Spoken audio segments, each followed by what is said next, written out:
हमारी मिसाइलें बनानी है 5000 किलोमीटर की मार करने वाली, वहां नहीं आएगी। हमको सुपर कंप्यूटर बनाना है, वहां नहीं आएगी। हमको सुपर कंप्यूटर से आगे के कंप्यूटर बनाने, माने जो हाईटेक एरिया है वहां तो कहीं आती नहीं है। आती कहां है टेक्नोलॉजी? फिर तो कहां आएगी? आलू का चिप्स बेचने के लिए आएगी, टमाटर की चटनी बेचने के लिए आएगी, आम का अचार बेचने के लिए आएगी, डबल रोटी बेचने के लिए आएगी, पाव रोटी बेचने के लिए आएगी, टॉफी चॉकलेट बिस्किट के लिए आ जाएगी टेक्नोलॉजी, कुछ नहीं तो बोतल में पानी भरने के लिए आ जाएगी टेक्नोलॉजी। और ऐसे मानसिक दरिद्र लोग हैं कि इसी को कहते हैं कि यही टेक्नोलॉजी। इस मानसिक दरिद्रता का एक पैमाना मैं आपको बताना चाहता हूं। मेरे घर में मेरी मां टमाटर की चटनी बनाती है, बहुत अच्छी बनाती है, लेकिन जो मानसिक दरिद्रता वाले लोग हैं उनको अपनी मां की बनाई हुई टमाटर की चटनी अच्छी नहीं लगती। उनको Maggi hot and sweet tomato chilli sauce चाहिए। क्यों? It's different.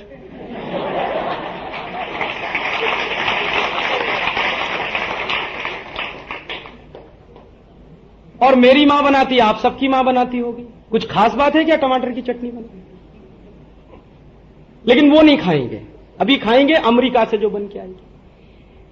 हमने कभी इस बात का एहसास नहीं किया कि हमारे देश की करोड़ों माताओं के हाथ में क्या टेक्नोलॉजी है। और इस बात का मुझे भी एहसास तब हुआ जब मैं यूरोप गया। मैं आपको तकलीफ की बात बता रहा हूं, ये मेरे दिल का दर्द है। इतने दिन मैं टेक्नोलॉजी की पढ़ाई पढ़ता रहा, मुझे नहीं कभी बताया गया कि मेरी मां के हाथ में क्या टेक्नोलॉजी है। मैंने यूरोप में जाकर देखा कि वहां जो आम होता है हाईली पेरिशेबल आइटम माना जाता है, माने बहुत जल्दी खराब होने वाला। कच्चा आम तो बहुत ही जल्दी खराब होता है। तो वहां क्या है कि हाईली पेरिशेबल आइटम, ये जो आम है, कच्चा आम है, इसको सुरक्षित रखने के लिए पता नहीं क्या क्या 3-5 करते रहते और आज तक कोई टेक्नोलॉजी नहीं बना पाए वो कि कच्चे आम को सुरक्षित कैसे रखा जाए। मेरी मां के हाथ में ऐसी टेक्नोलॉजी है कि वो कच्चे आम को 20 साल तक सुरक्षित रख के दिखा सकती है। कैसे? आम का अचार बना के। आप देखिए, कच्चा ही आम तो है, उसमें कुछ तेल वेल डालेगी, कुछ मसाला डालेगी, लेकिन एंड पॉइंट क्या है कि वो कच्चा आम 20 साल तक सुरक्षित रहने वाला है, पिकल्स के रूप में, अचार के रूप में। मराठी में पता नहीं आप क्या कहते हो उसको, हां, लोणचे कहते हैं। तो ये जो आपके हाथ में टेक्नोलॉजी है, इसको हमने कभी माना नहीं। और चूंकि अभी मैगी ने बनाकर बेचना शुरू कर दिया तो हमने चिल्लाना शुरू कर दिया कि वो टेक्नोलॉजी ले आए हैं। हिंदुस्तान में करोड़ों माताएं आलू से चिप्स बनाती हैं, पोटैटो चिप्स बनाती हैं, और होली के समय में शायद हिंदुस्तान के आधे से ज्यादा इलाके में बनता है और बहुत अच्छा बनता है। लेकिन वो हमको टेक्नोलॉजी लगता ही नहीं है। रफल्स हमको टेक्नोलॉजी लगता है, हॉस्टेस में हमको टेक्नोलॉजी दिखाई देती है। मां के हाथ का बनाया हुआ नहीं अच्छा लगता, उसमें टेक्नोलॉजी ही नहीं लगती। यूरोप के लोगों से एक बार मेरी बहस हुई इस बात पर, कई बार इस तरह की बहस मेरी होती रहती थी। वो कहते थे कि तुम नीचे, मैं कहता था तुम नीचे।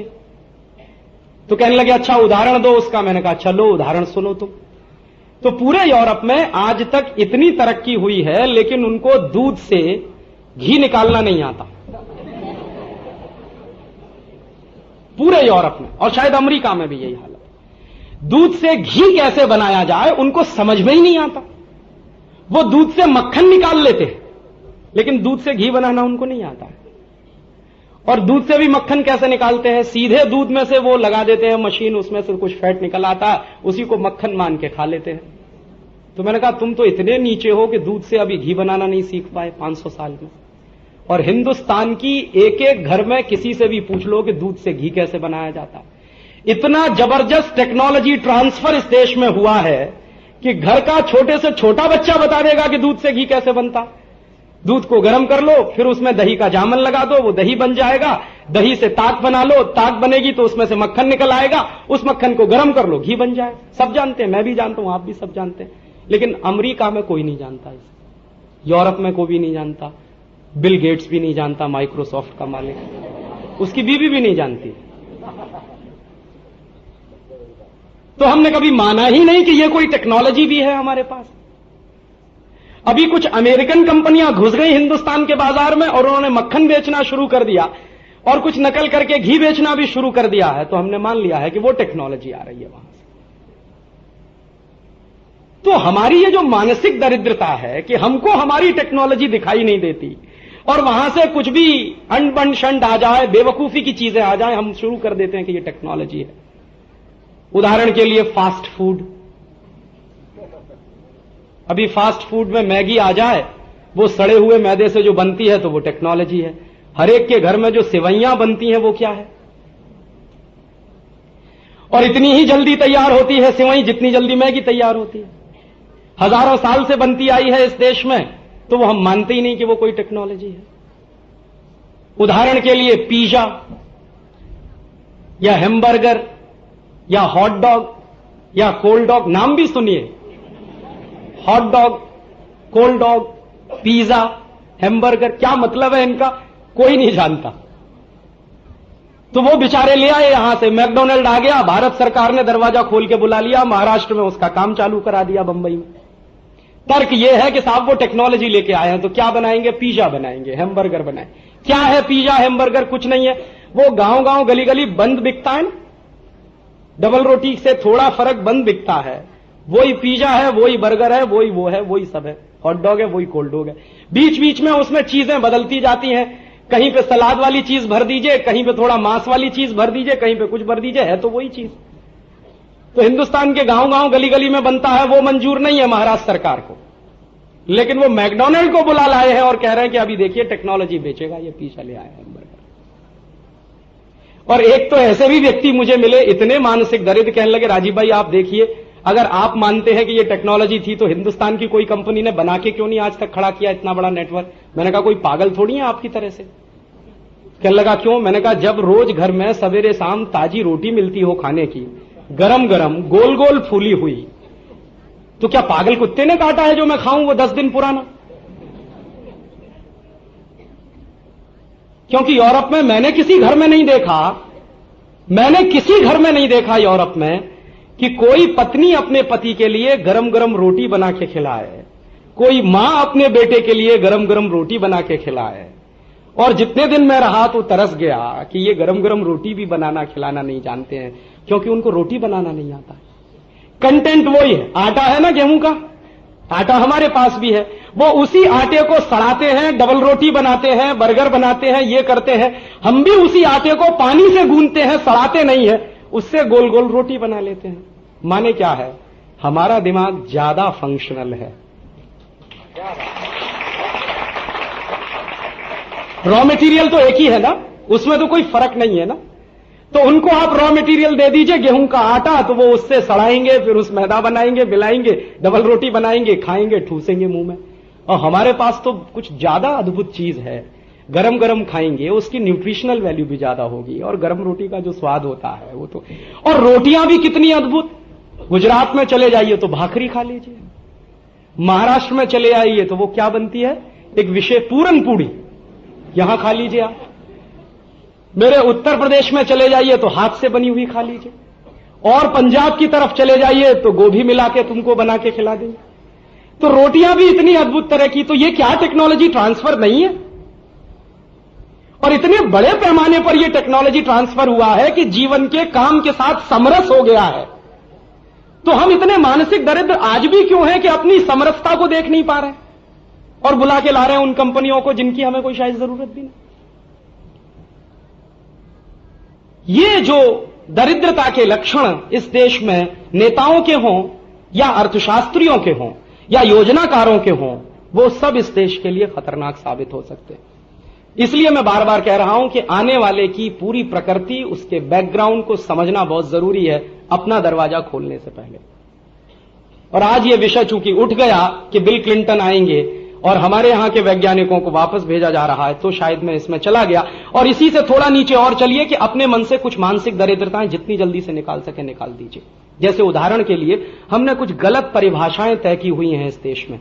जैसे किसी के घर में जाइए तो रेफ्रिजरेटर है क्या नहीं, उससे उसकी आप तय करते हैं कि ये भाई कितना ऊंचा है कितना नीचा। उसके घर में कलर टीवी है कि ब्लैक एंड व्हाइट है, आप उससे तय करते हैं कि ये ऊंचा है कि ये नीचा है। अभी आप एक बार जरूर इस बात को गंभीरता से सोचिए कि घर में हमारे रेफ्रिजरेटर अगर नहीं भी है तो हम ऊंचे नीचे कैसे हो गए।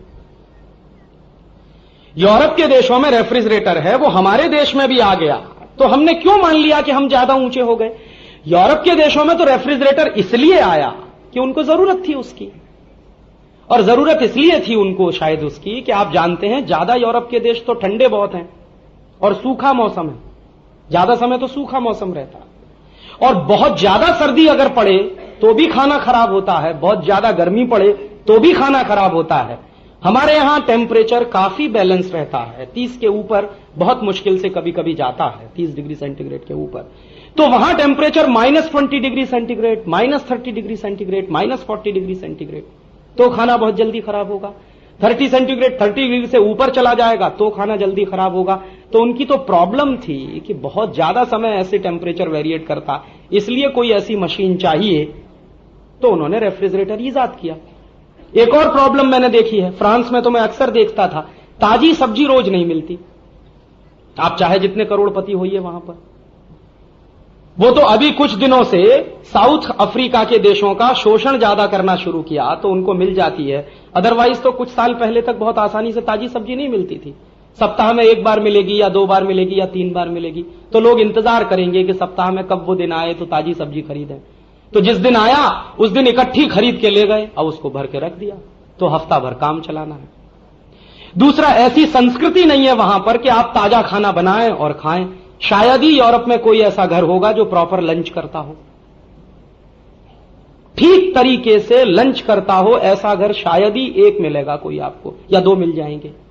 और ठीक तरीके से डिनर करता हो, ऐसे घर भी आपको मुश्किल से 15 से 20% ही मिलेंगे। चलते चलते खाना, दुकान में खड़े होके खा लेना, कहीं और खड़े होके खा लेना, जहां कुछ मिल जाए वही खा लेना, हमेशा खाते ही रहना, खाते ही रहना, इस तरह की प्रकृति के लोग ज्यादा हैं।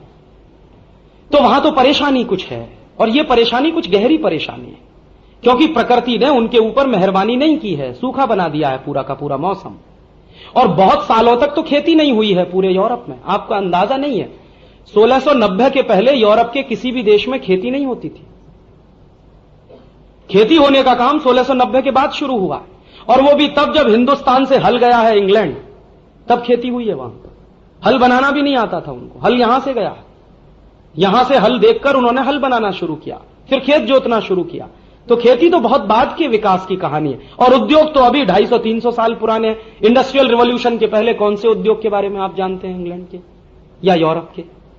तो ये तो सब बहुत ताजा ताजा है। प्रकृति ने उनको बहुत मुश्किलों का मौसम दे दिया है। ऐसा अद्भुत मौसम है कि साल में 6 महीने सूरज ही नहीं निकलेगा, और साल में 6 महीने सूरज नहीं निकलेगा तो खेती कैसे होगी? फिर खेती के लिए तो गर्मी भी चाहिए, सूरज भी चाहिए। ऐसा भी मौसम है कि साल में 6 महीने बर्फ ही बर्फ जमी रहे। ऐसा भी मौसम है कि बारिश कभी भी हो जाए। वहां यह थोड़ी है कि जुलाई से अगस्त के बीच में ही बारिश होगी, कभी भी हो सकती है, जनवरी में भी हो सकती है, फरवरी में भी हो सकती है, और अचानक से मूसलाधार भी हो सकती है, और रिमझिम पानी 10 दिन भी बरस सकता है, 20 दिन भी बरस सकता है।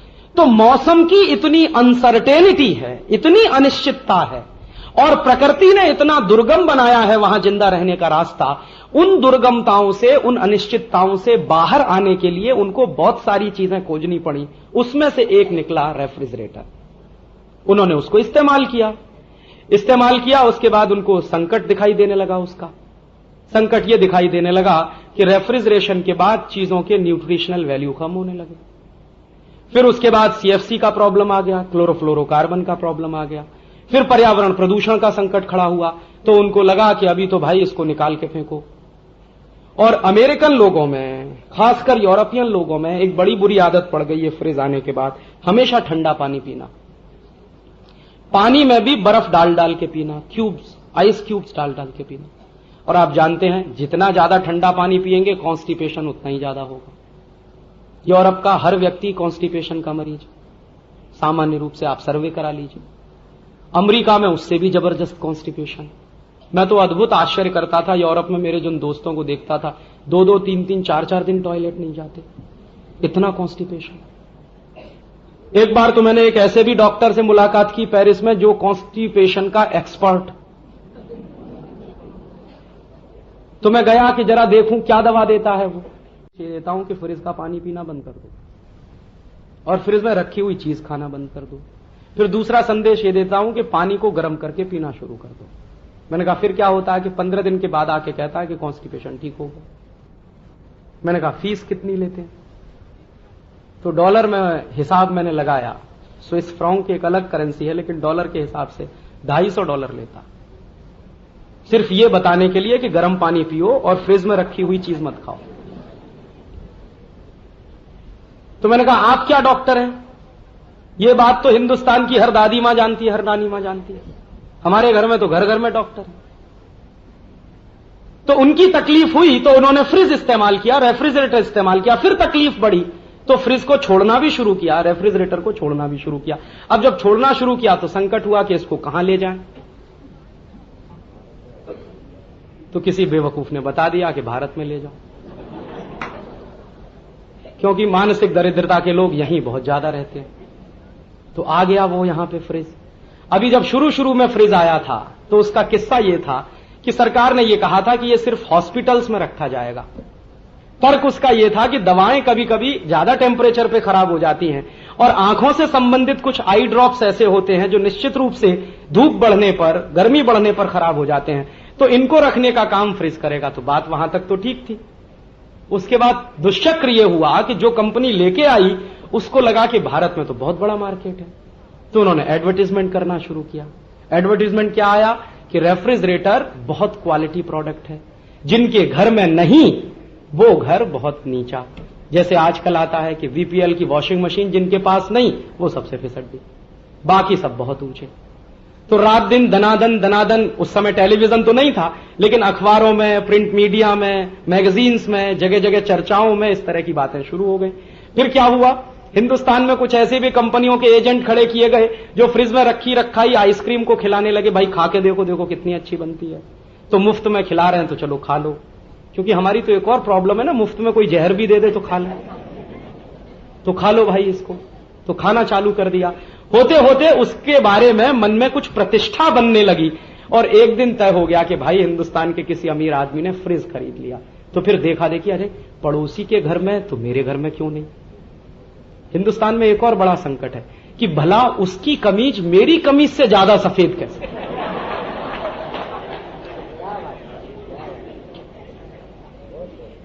पूरा देश इसी में बर्बाद हुआ कि भला उसकी कमीज मेरी कमीज से ज्यादा सफेद कैसे।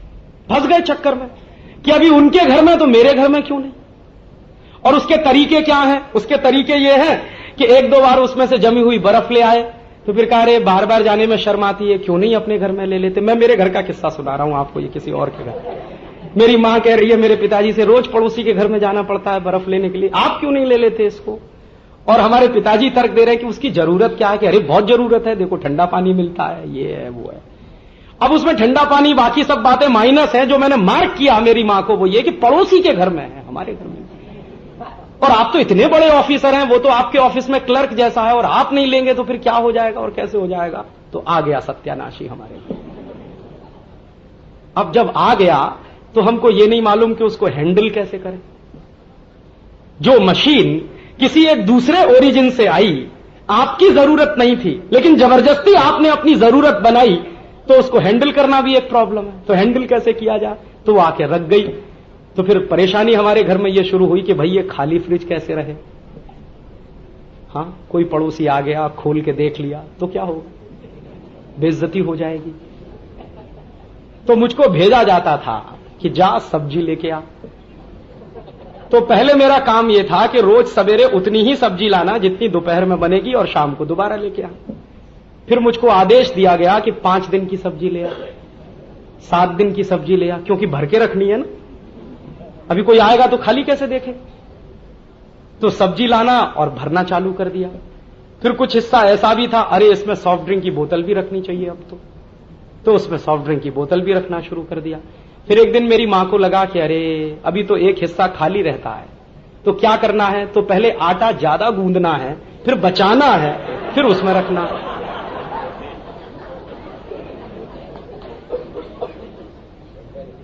हां, पहले आटा उतना ही गूंदा जाता था जितना खाने के लिए जरूरी था, फिर जबरदस्ती ज्यादा गूंदा जाने लगा और बचा के रखा जाने लगा। एक दिन मैंने प्रश्न पूछा कि इसकी जरूरत, उन्होंने कहा बार बार गूंदने में तकलीफ होती है, तू करके देख। तो मैं भाई चुप हो गया। मैंने कहा मुझे तो आता नहीं, अभी माँ ने कह दिया कि तू करके देख, तो मामला तो उल्टा हो गया। तो मैं तो चुपचाप देखता रहा, लेकिन ऑब्जर्व करता रहा कि ये हो क्या रहा है हमारे घर। फिर ऐसा भी होने लगा कि हमारे घर में कोई अतिथि आया तो मैं माटले से पानी, अरे माटले से पानी ले जा। तो मैंने कहा माटले का पानी ठंडा तो, कि नहीं नहीं अभी फ्रिज में से निकाल के ले। तो मैंने फ्रिज में से बोतल निकाली, गिलास में डाली। अरे बेवकूफ, बोतल को गिलास में क्यों लेना, बोतल लेके जा सीधे। क्यों भाई? ताकि पता चले कि हमारे घर में फ्रिज है।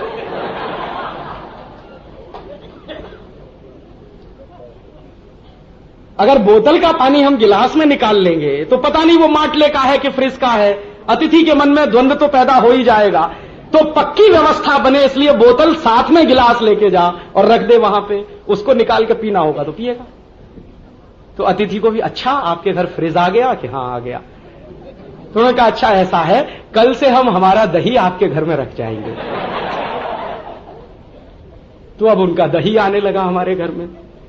फिर एक दिन ऐसा भी हुआ कि हमारी एक पड़ोसन थी, वो चली आई, आइसक्रीम बनानी है, आपके घर में तो फ्रिज है ना, कि हाँ हाँ है, तो हम जरा आइसक्रीम बनाएंगे। तो अच्छा ठीक है भाई, आइसक्रीम आप बनाइए। तो फिर पता चला कि हमारा पड़ोसी धर्म बहुत बढ़ गया कि रोज कोई आइसक्रीम बनाने आ रहा है, कोई दही रखने आ रहा है, तो कोई कुछ करने आ रहा है, कोई कुछ करने आ रहा है। और फिर कभी कभी खराब हो गया वो, तो हमको तो आता नहीं कि ठीक कैसे करें, क्योंकि अपन की बनाई हुई टेक्नोलॉजी हो तो ठोक पीट के कुछ ठीक कर ले, अभी दूसरे की बनाई हुई है तो उसमें हमें तो कुछ लगता नहीं। तो वो खराब हो गया तो रखा हुआ है सफेद हाथी की तरह से। तो पड़ोसी आ रहे हैं और ताना मार रहे हैं, अरे अभी तक ठीक नहीं कराया आपने। तुम्हारी माताजी पिताजी का कान खा रही है, अरे आपको कुछ ध्यान भी है घर का, ये फ्रिज इतने दिन से खराब पड़ा। तो वो कहे अच्छा ठीक हो जाएगा, अरे नहीं नहीं आज ही ठीक होना चाहिए। वो पड़ोसन आई थी और उसको आइसक्रीम बनानी थी, अभी पड़ोसन की आइसक्रीम की चिंता। अब मैंने ये देखा कि पहले हम हमारे घर को चलाते थे, फिर फ्रिज ने हमारे घर को चलाना शुरू कर दिया। अभी हर काम फ्रिज के हिसाब से हो रहा, सब्जी फ्रिज के हिसाब से आ रही, ये फ्रिज के हिसाब से हो रहा, वो फ्रिज के हिसाब से हो रहा। और फिर यहां तक तय होने लगा कि अरे अभी तो सवेरे का खाना है तो चलो ठीक है फ्रिज में रख दो, शाम को खा लेंगे। अभी सवेरे की सब्जी भी ज्यादा बचने लगी, दाल भी ज्यादा बचने लगी, वो सब फ्रिज में रखी जाने लगी, फिर उसको गर्म किया जाने लगा, फिर उसी को खाया जाने लगा। तो मैंने तो देखा मेरा घर तो पूरा बदल गया। इस एक छोटी सी दुर्घटना ने मेरे घर का पूरा स्ट्रक्चर बदल दिया। मुझे मेरे बचपन का याद है कि मां के पास बैठ के गरम गरम खाना खाने को मिलता था। अभी तो वो होश नहीं है, अभी तो 2 दिन का भी ठंडा मिल सकता है, 3 दिन का भी मिल सकता है, रखा हुआ है, क्योंकि वो तो खत्म करना ही है आपको। ये हमारे यहां संकट है, और ये संकट पैदा होता है मानसिक दरिद्रता से। शायद ये मेरे घर की कहानी नहीं है, आप सबके घर की यही कहानी हो सकती है। तो हम चल कैसे रहे हैं और हम जा कहां रहे हैं, 1 मिनट को जरा रोक कर सोचिए तो सही।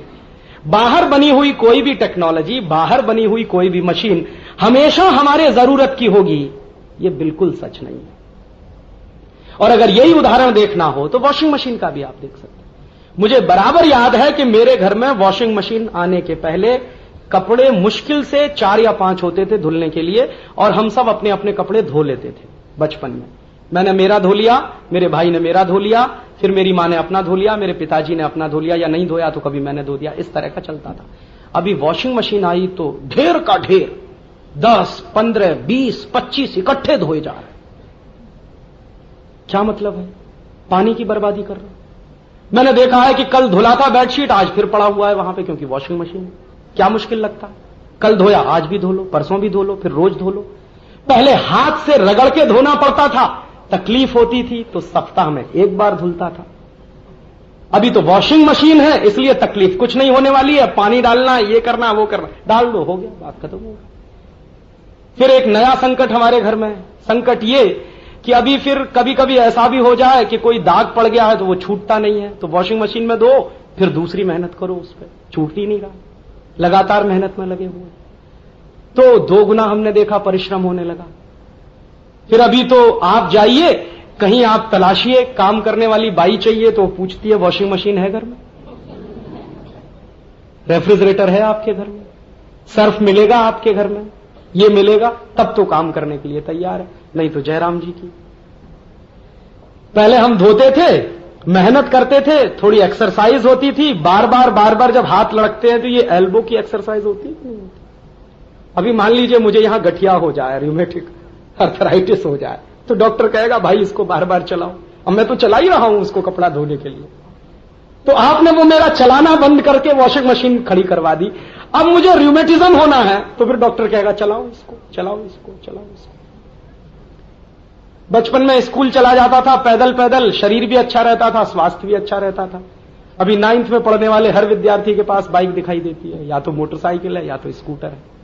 तो बाइक से चल रहे हैं और 40 साल की उम्र में हार्ट अटैक के शिकार हो रहे हैं। जब हार्ट अटैक आ जाएगा तो डॉक्टर साहब की पहली ही एडवाइस कि अभी पैदल चलिए, तो पहले ही पैदल चलते रहते तो हार्ट अटैक क्यों आता आपको? तो ये संकट हैं, ये संकट हमारी सभ्यता के हो गए हैं। अब सिर्फ परिवार तक अब सीमित नहीं रहे हैं, ये संकट पूरी सभ्यता के संकट हो गए हैं। और भारतीय सभ्यता इस समय मानसिक दरिद्रता में फंस गई है।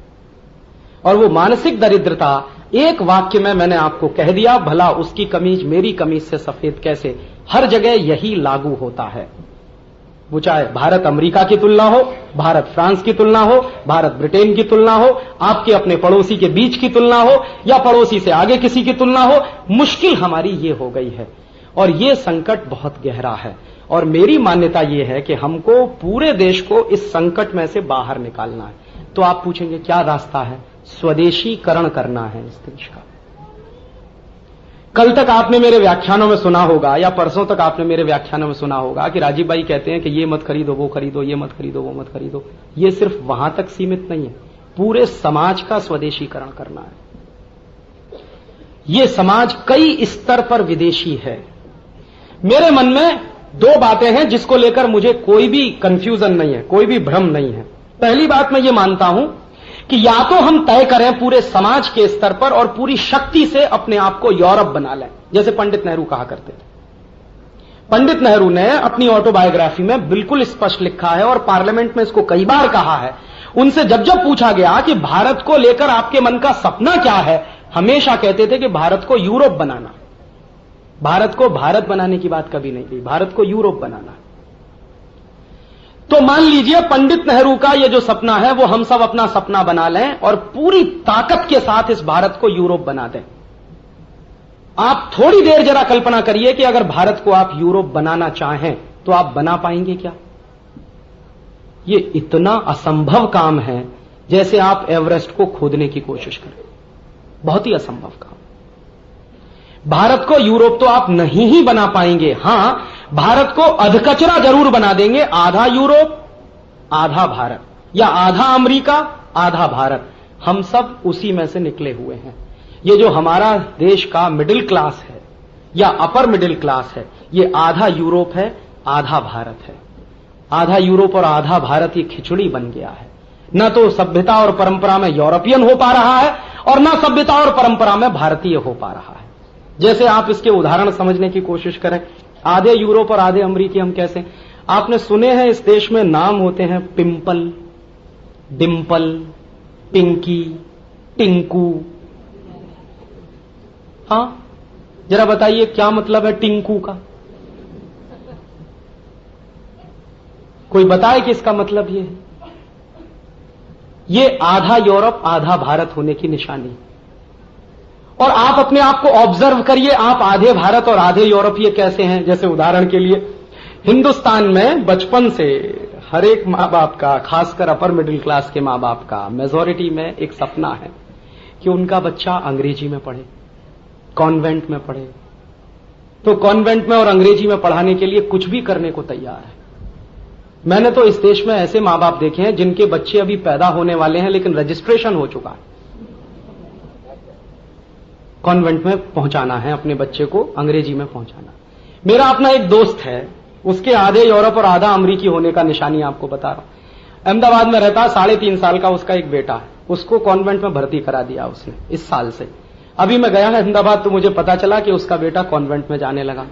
तो मैं देखता हूं कि सवेरे ही सवेरे पति पत्नी दोनों उठते हैं और मार पीट के उसको उठाते हैं, 3.5 साल का बच्चा।